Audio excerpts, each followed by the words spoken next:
Scouts 122 X-ray, turn right at Alpha 6, contact now. Scouts 4473, Salt Lake Tower, wind 320 at 8, traffic pulling in position, runway 34 left, clear to land. Southwest 376, RNAV to Sappy, runway 34 left, clear for takeoff. Tower 7393, roger, maintain 250 knots, airport north 29 miles, report close site. Maintain 250, airport site, close 7393. Tower 7393, clear visual approach, runway 34 right. Southwest 376, contact departure. First departure, South 376. Scouts 4473, right at Alpha 7, join Bravo, then contact ground. Delta 1457, Salt Lake Tower, runway 34 left, line up and wait traffic, a regional jet turning a 4-mile final. Delta 1457, wind 320 at 8, RNAV to Shoals, runway 34 left, clear for takeoff. Frontier 584, contact Tower 119.05. Scouts 4647, Salt Lake Tower, caution wake turbulence, departing point 757, wind 340 at 7, runway 34 left, clear to land. 4825, contact, course. To departure, Scouts 4825. Hi, my name's Kyle Sanders. I'm an S3 mentor with the Salt Lake RTEC, and today I'm going to be walking you through how to request training.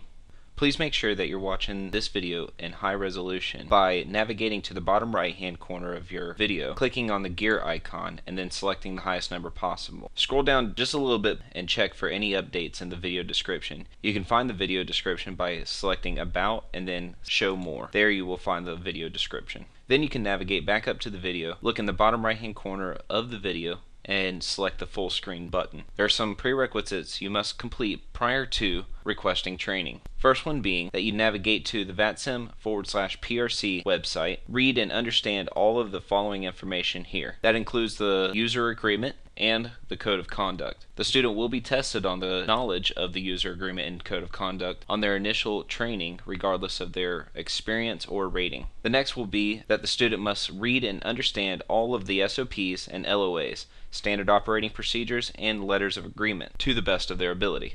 If the student is studying and comes across a procedure or topic that they do not understand, they are expected to do the research on their own as best as they can, and only after they've done the research and still have not found an answer, they should then contact a member of the staff by navigating to the ZLC website staff webpage. Here you can find all the pertinent emails and persons of interest. Usually a simple Google search like "what is RNAV" will usually have the student's answer there. There's all kinds of reading material and videos to be seen describing what each of these topics are. Once you're ready to now request training, navigate to the ZLC main site and you can find the request training over to the left, or by going to controllers, training, request training.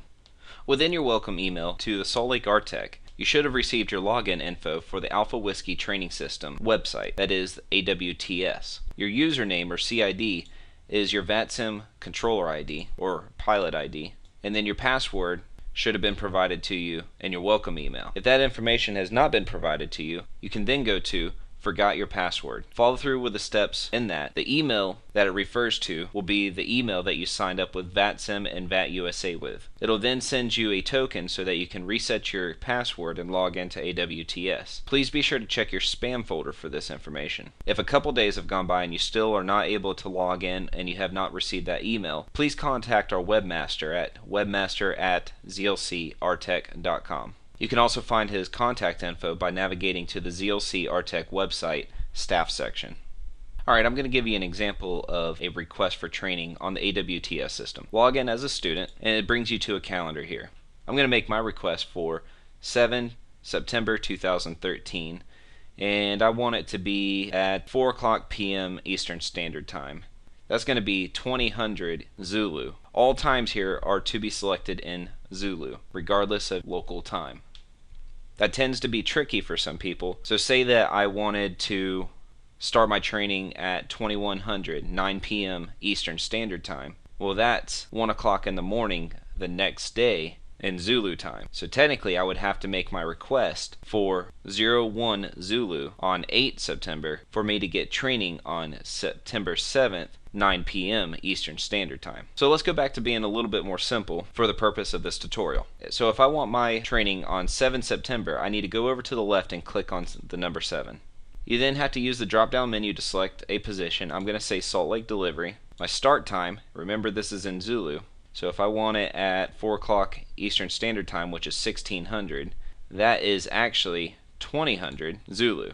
you always want to try to allot 2 hours of training time per training session. So the ending time I'm going to propose for 2200. I can put any notes in here I want. At the time of recording this video, there's a bug with AWTS to where the instructor cannot see these notes, but hopefully by the time this video is published, maybe that bug will be resolved. In here I'm going to put test for tutorial, and then I'm going to select submit. It then brings you back to the current month. If you want to see your training sessions, navigate to it, and there you go. You see on September 7th, you have a block time from 20 to 2200, and then it's highlighted in yellow. Well, what does SLC underscore DEL highlighted in yellow mean?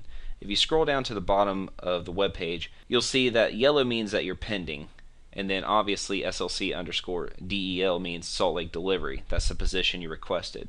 If you wanted to see more details about this session, you then click on that little block. You can see that it's been assigned a session ID of 5940. That becomes important later on. You can change your position that you requested if you made a mistake, change the start and end times, and change any of the notes. You can even cancel the request by selecting yes. Then, once you're done editing, hit submit.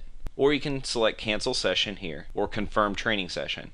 Not really sure why you have confirmed training session here due to the fact that no instructor has yet to be able to pick your training up. So at this time, leave that button alone. The instructor is now going to check his email, and they will all receive a new training request session email. There they can open it up and see who requested it, their current rating, the position they requested, and the date and time in which they requested it. If that instructor wanted to take that student up on that training, he then navigates to the AWTS system, logs in as an instructor, finds that session for September 7th in our case. He can now see the position requested and then the initials of the requester. In this case, it's myself, Kyle Sanders, for this tutorial. They then click on that little session. They can see the student's name, position requested, and the time of training. Remember that the time of training is listed in Zulu. They then select the scheduled session details. Is it going to be a lecture, simulation, or live network? The first training is most likely going to be a lecture. And the student requested from 2000 to 22. So say that the instructor says, I really don't want to go till 22. I only want to go up to 21:30, so an hour and a half session. So these are now the new times for the session, and they select schedule. At that time, the screen refreshes and brings them back to today's date. They can then navigate back to that session, and you see now that it's blue with a star and an exclamation mark. Let's scroll down and see what that means. That dark blue means that it's accepted, it's a classroom session. The star means that you are now assigned as the instructor, and the exclamation mark means that it's pending confirmation from the student. The student then checks their email, and now they have an email saying new training session offer. This is an offer from the instructor. They click on that and they're notified that their offer has been accepted for the 7th of August from 2000 to 21:30 Zulu for the position of Salt Lake delivery. They then navigate back to AWTS and log in as the student. Navigate to that training request, click on the block. They can now see all the information about the new training offer, including who the trainer will be and from start and end time. Now here is another bug in the AWTS. It shows the L time, meaning local time. You are to disregard this. All times will always be in Zulu. So from 2000 Zulu to 21:30 Zulu, and that the session is pending confirmation. From this point, they are now able to select confirm training session. They get an advisory that the session has been confirmed. The instructor now checks his email account, and they will get an email stating that training session has been accepted and will list the final details. The student should understand that even though you are allowed to, scheduling training sessions that are only a couple hours away are not very effective. Usually if you take your schedule weeks and weeks in advance and post it, and post all your available times, not all of your times will be accepted by training staff, but the more training availability you have on the system, the more likely you will be trained in an expedited fashion. If you can, give 2 to 3 weeks notice, make all of your training sessions at least 2 hours long, read and research all the information you possibly can prior to the session. That way the trainer can actually get you certified rather than giving you a classroom setting lecture all the time. Please be patient, as instructors and mentors have lives of their own outside of VATSIM. You should already be able to have a connection to the Salt Lake RTech TeamSpeak server. That information should have been given to you on your welcome email on how to set that up. Please go set that up now so that any last minute problems you can have resolved prior to your training. The student is expected to be on time to all their trainings, if not early, and have all pertinent documents and software ready to go by the beginning of the training session. If for some reason the AWTS system's not working and the webmaster is unable to assist you, you can still use the Salt Lake RTech forums to request your training. Navigate to the forums, go down to the training section, click on General Training Request, and make a new topic with your name. For example, here you see an older request of mine for S3 training in April 2013. Give a brief description of what's going on, and then every day that you're available with the times in Eastern Standard Time or list in Zulu.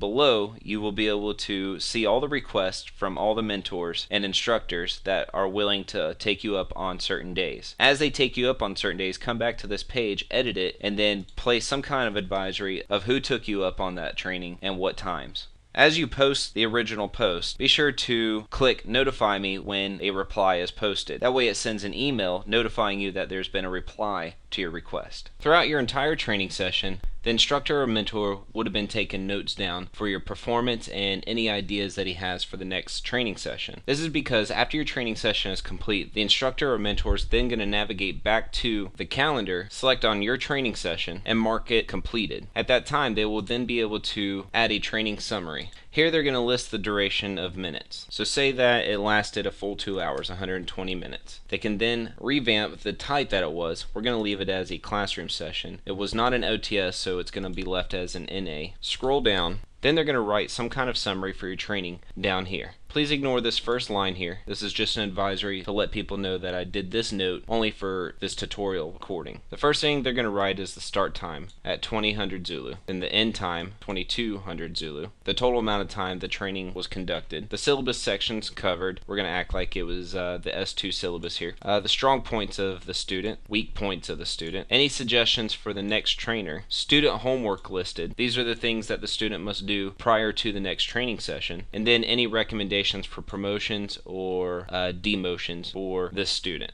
The instructor or mentor then selects save at the bottom right. They should be careful with this because once hitting save, there's no going back and editing that note. An instructor is able to look at the student's past notes by selecting the controller section, navigating to that student, clicking on their CID to the left of their name, and then seeing all the different sessions prior to this one. You can see number 2077 here, the one that we just made for this tutorial. They can read this note by selecting the NID, which is the number for this training session. And there it is. We can see that it was a lecture type. It took 120 minutes with Kyle Sanders as the instructor and all the notes that the instructor left. Every student can see their own training notes by logging into AWTS via the student login and then going up to My Training Summaries, and there they can see all the listed summaries. Here you can see 2077, the one we just talked about before, and now they can see it the same as the instructor did. It is required for the student to review their training summaries, to read these notes, in order for them to be better prepared for the next training session. And that's all I have for you today. I wish you the best of luck, and I can't wait to see you on the scopes.